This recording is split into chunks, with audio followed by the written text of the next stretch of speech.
नमस्कार मंडळी, आज म्हणलं चिकनची सोपी पद्धत करावी आणि तुम्हालाही दाखवावी। तर त्यासाठी मी अर्धा किलो चिकन स्वच्छ धुवून घेतले।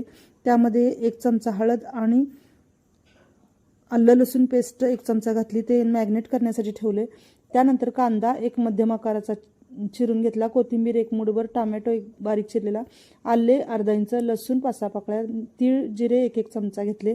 हे सर्व मसाले भाजून घेतले। नंतर एका भांड्यामध्ये अर्धा कांदा बारीक चिरलेला घातला, 2 चमचे तेलामध्ये, गरम तेलामध्ये। त्यानंतर हे सर्व मॅग्नेट केलेलं चिकन घातलं, त्यामध्ये मीठ चवीनुसार घातलं आणि गरम पाणी करत ठेवलं। त्यानंतर गार झालेला मसाला मिक्सरमध्ये लावून घेतला।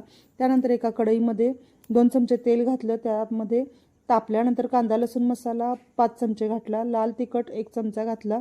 त्यानंतर हळद, धने जिरे पूड अर्धा चमचा घातला, मीठ चवीनुसार घातलं, मसाला तयार केलेला घातला आणि चिकन घालून घेतले। पाणी जेवढं पाहिजे तेवढं घालून घेतलं।